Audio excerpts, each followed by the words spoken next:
বউ ছাড়া পুরুষ উন্নতি করতে পারে না। যে পুরুষ নিজের বউকে শত্রু মনে করে আর বাহিরের মানুষকে বন্ধু মনে করে, সে পুরুষ বিশ্বাস করেন না করেন উন্নতি করতে কোনো দিনই পারবে না। একটা কথা মনে রাখবেন, নিজের স্বামীর উন্নতি একমাত্র বউরেই চায়।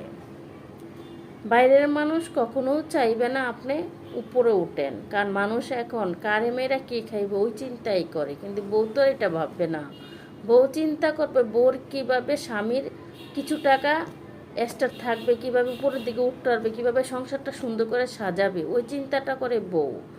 কারণ বউ তার দশজনের কথা শুনবে না, স্বামীর ভালোটাই চিন্তা করবে। কিন্তু স্বামী নামক মানুষটা এই জিনিসটা বোঝে না যে কীভাবে ভালো থাকে।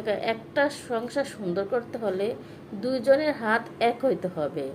নিজের ছেলে সন্তান, এমনকি নিজের মা বাবা, সবাইকে শান্তিতে রাখতে হলে কষ্ট করতে হবে, এমনকি বউর কথা শুনতে হবে। এটাই বাস্তব।